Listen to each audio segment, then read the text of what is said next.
on the go. This is Valley News Live at 5:30. It'll be bright, so it'll catch your eye if you're looking the right way. An unusual sighting for many people. Reports of a huge flash in the sky about 6 o'clock last night.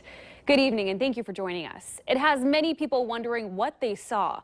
Valley News Team's Ashley Bishop spoke with an expert about what it was and how typical this is. Hundreds of people commented on the Valley News Live Facebook page about a huge fireball in the sky. I would count myself lucky in the sense of that's a really cool thing to see. A report from Red Lake, Minnesota saying, I was in the woods with some friends and we seen a bright white light lit up everything in the woods. Another from Grafton, North Dakota saying, I seen a huge flash and nothing else. It was unexplainable. Fireballs are fairly rare. They're the biggest of the meteors, and so they also tend to be pretty sporadic. That is, they're not necessarily always associated with a meteor shower. This map from the American Meteor Society, a place that tracks meteor sightings, shows that 67 people reported this fireball. So that's where they think it came in, roughly. MSUM astronomy professor Juan Cabanela says the reports show that this fireball was larger than most, about baseball size, and thinks it was about 20 to 30 miles high in the sky. I know that you can typically see them from, a couple hundred miles out is not crazy. Cabanela says fireballs typically travel at 30 miles per second and are seen daily from somewhere across the world. We just happened to get one right over a fairly populated area. We had nice weather last night. The Torrids meteor shower is happening, but Cabanela doesn't think that this fireball was a part of that. Looks like this one came from north toward the south, which would not have been associated with the Torrids. Professor Cabanela says if you are one of the lucky ones that see one of these fireballs in the future or saw the one last night, that you should report it to the American Meteor Society. In Moorhead, Ashley Bishop, Valley News Live. To learn about how you can report meteor sightings, click on this story at valleynewslive.com. It was another nice and quiet day, temperature-wise. Lots of chances lately to get outside and enjoy the nice sunshine. So how about tonight, Robert? Yeah, a nice day out there. We did have to deal with a bit of a breeze from time to time, but other than that, not too bad. A little cooler than we saw from the record-breaking highs over the weekend. Today's highs mostly in the 50s to around 60 degrees. 46 right now in Langdon, 48 in Roseau, 49 Thief River Falls, 54 in Fargo, also 54 in Wadena and in the Gwinner area. Winds still on the breezy side. They'll continue to slowly subside as we head through the overnight hours tonight. Tomorrow, not as windy. Hardly a cloud in the sky. We're going to see some mostly clear skies as we head through the overnight hours tonight. And with hardly a cloud around, you guessed it, no precipitation out there. Here in the Fargo-Moorhead area, we do have some nice, tranquil conditions as we head through this evening. Again, it'll stay a bit breezy as we head through the 7, 8, 9 o'clock hour, and temperatures dipping down into the upper 40s. A cool night tonight. Another nice day tomorrow. How's the rest of the week looking? We'll let you know coming up in just a few minutes. Sounds good. Thanks, Robert. Well, it's now been a week since 17-year-old Jeremy Jourdain vanished from a Halloween party in Bemidji. Today, 50 people continued the search in a case that has very few clues. Jourdain is described as 6 feet 4 inches tall, 165 pounds, and was last seen wearing a gray Nike sweater and blue jeans. Valley News Team's Neil Carlson shows us the latest in the search for this missing teenager. Jeremy Jourdain left a Halloween party at midnight and was last seen running past this church. Friends and family believed he would have started making the 14-mile walk down this road to his home in Cass Lake, where he lived with his cousin. Had he been drinking a lot? Is there a worry that he may have laid down somewhere and, That's it. I'm kind of thinking maybe he laid out somewhere and he's hurt or something. But an extensive search of the main route to Cass Lake has come up empty.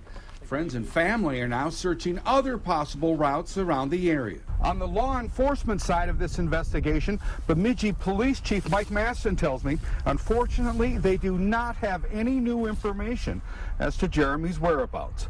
It's left Jeremy's family with a shot in the dark as to where to search in a massive area. Yeah, we searched the whole Nymore area that way.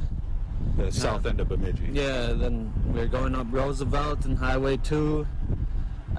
We have people going down that pipeline now. Dow says his cousin was a home buddy, that he simply does not believe Jeremy would take off somewhere and not tell anyone. In the meantime, Jeremy Jourdain has now been missing for an entire week. From Bemidji, Neil Carlson, Valley News Live. Several dozen workers from the reservation at Cass Lake to join in on this search this afternoon. If you have any information about this case, you are asked to contact Bemidji Police at 218-333-9111, or you can contact the family directly at 218-760-7818. Both of those numbers are on your screen. A woman from Grafton, North Dakota has died after she was thrown from an ATV. The Highway Patrol says it looks like Gail Owoski was driving on gravel road about 8 miles southeast of Grafton when she made an abrupt left turn and then rolled into the ditch. Officers say she was not buckled and was not wearing a helmet. She died at the scene. It's the last full day of campaigning for the presidential candidates, and it's also one of the busiest. A whirlwind day of rallies and events. Our Washington Bureau team has the latest from New York. It's an all-out race to the finish for Hillary Clinton. Voters in swing states are getting the most attention. The president, first lady, and vice president are even on the campaign trail. Clinton and her biggest supporters are making stops in 5 states: Michigan, Pennsylvania, North Carolina, Virginia, and Florida. Clinton's team tells me they're expecting a win. Tomorrow is the election, but that is just the beginning. We have to heal this country. We have to bring people together, listen and respect each other. The final push is not only happening in person. The Clinton campaign is airing a 1-minute commercial in 11 swing states through Election Day. Reporting on the Clinton campaign, I'm Jacqueline Policastro. Now let's go to Ted Fioraliso with the Trump campaign. Jacqueline, just as busy of a schedule for Republican nominee Donald Trump and his running mate Mike Pence. Between the two of them, they're crisscrossing nearly all the same battleground states. Trump took the stage in Sarasota, Florida this morning. Florida's my second home, a state I love so much. We're doing very, very well in Pennsylvania. Very well. You watch what's going to happen in Pennsylvania. The miners are going to come out. The workers are going to come out. The steel workers who lost their jobs are coming out. Trump and Pence will end their day together with a primetime rally in Manchester, New Hampshire. That's followed by a late-night event in Grand Rapids, Michigan. Both Trump and Clinton making the Big Apple their home for election night. Reporting from Trump Tower, I'm Ted Fioraliso. And remember to watch our election coverage tomorrow night. It starts at 5 and runs through the evening. Join Mike Morkin, Andrea Larson, along with Chris Berg on both KVLY and KX4. We'll have reporters covering both of the Democratic and Republican parties locally, and also a team in New York and both the Trump and Clinton watch parties. Be sure to tune in for that. Clinton and Trump aren't the only ones making that final push for the election. Democrats and Republicans here in the Valley are at their offices. They're making phone calls, putting together last-minute polling information, and also knocking on doors into the evening, all in hopes of making sure their base gets out and votes tomorrow. When we're talking about the statewide level, it's obviously there's many races that are pretty safe. But at the local level, especially here in the Valley, we have many races that are extremely close and very, very competitive. We're encouraged by what we're seeing. I would say that we are cautiously optimistic. We're going to find out in about 24 hours. If you need a ride to the polling places, reach out to your party leaders or campaign headquarters, and they'll arrange a way for you to get out and vote. Moorhead City officials want to be sure you have accurate information about tomorrow's polling places. After a misprint in today's Forum newspaper, we have everything you'll need to know, including how to find your own polling place. Just head over to valleynewslive.com and click on this story. Border security was a hot topic during the presidential campaign, with most of the talk about the southern U.S. border.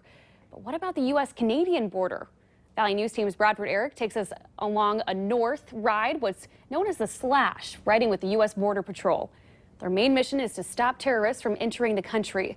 We'll show you where and how dangerous drugs and people are coming across tonight on Valley News Live at 9 and at 10 at 10. Veterans Day is coming up, and some elementary students got an early jump by making handmade cards and flags for local veterans. These small gifts and gestures are appreciation, and they can mean a lot for both the givers and the receivers. On Thursday, the first grade students from Longfellow will be walking about 20 minutes from their school to the VA facility to hand them out. As part of today's experience, the students discussed military service and what it means to be a veteran. We want to celebrate them for keeping us safe and helping us from the other states that were trying to fight us in the world wars. Veterans Day, by the way, is this Friday. From laptops to desktops and servers, all these things are made under one roof in the Valley. Bytespeed and Moorhead custom builds computers, starting with the motherboard. After attaching the processor, it all gets put into the case and moved over to imaging, where computer programs get loaded on the device. Bytespeed has shipped its computers to all 50 states, and managers say it's their service and customization that makes them unique for companies, schools, and also businesses. From, working with your salesperson, our help desk department, building, imaging, shipping, everything's done right here in this building. Be sure to watch the Valley Today next Monday for another How It's Made. Remember to like Valley News Live on Facebook so you can follow the latest news, weather, and breaking news updates anytime on your feed. Just search Valley News Live, like our page, and you'll stay informed throughout the entire day. A toy superstore has big plans for Thanksgiving and Black Friday. Details on its shopping marathon still ahead tonight. Lots of rain well off to our south. That's where it's going to stay and move off toward the east. For us, the quiet weather continues, but how are the temperatures looking for the rest of the week? We'll let you know coming up right after this.